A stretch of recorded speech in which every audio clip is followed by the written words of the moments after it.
Assalamualaikum warahmatullahi wabarakatuh. Semangat belajar. Semoga kita semua dalam keadaan sehat.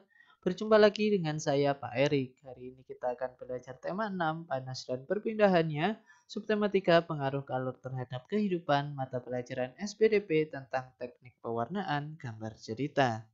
Sebelum kita mulai belajar, agar apa yang kita pelajari bisa menjadi ilmu yang bermanfaat dan di setiap detiknya bisa menjadi pahala bagi kita semua, mari kita awali dengan membaca basmalah terlebih dahulu.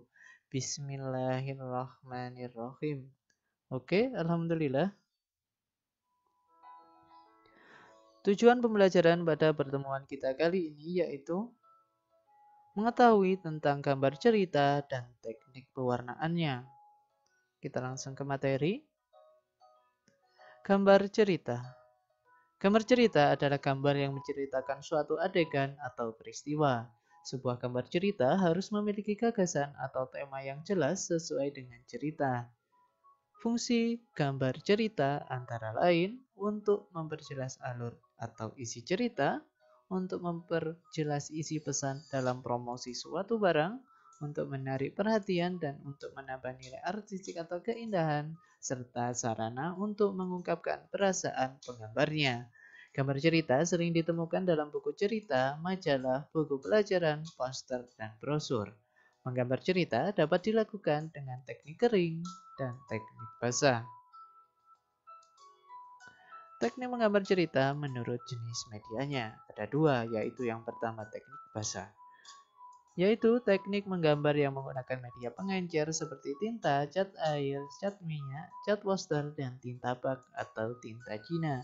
Yang kedua, teknik kering, yaitu teknik menggambar yang tidak menggunakan media pengencer dan menggunakan pensil, krayon, pulpen, dan spidol. Selanjutnya, teknik menggambar cerita.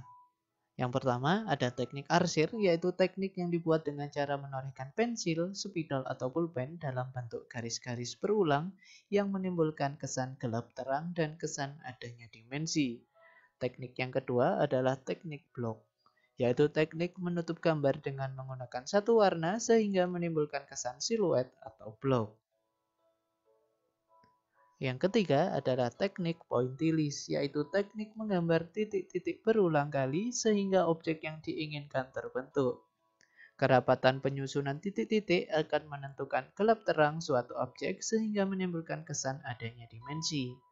Teknik yang keempat, teknik Dussel, yaitu teknik menggambar dengan menggosok gambar menggunakan tangan atau kapas sehingga tercipta warna gelap dan terang yang halus.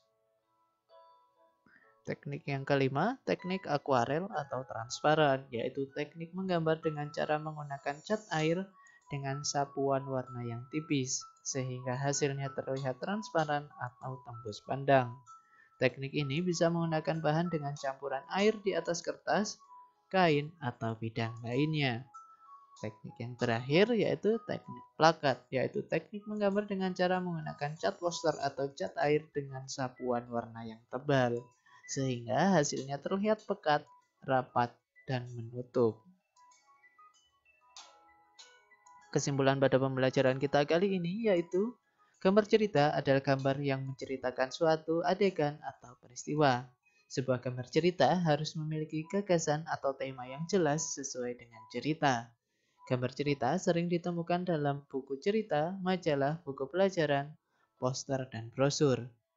Gambar cerita dapat dilakukan dengan dua teknik, yaitu teknik kering dan teknik basah. Terima kasih, semoga bermanfaat. Sampai jumpa di pembelajaran selanjutnya. Tetap sehat dan tetap semangat. Saya akhiri. Wassalamualaikum warahmatullahi wabarakatuh.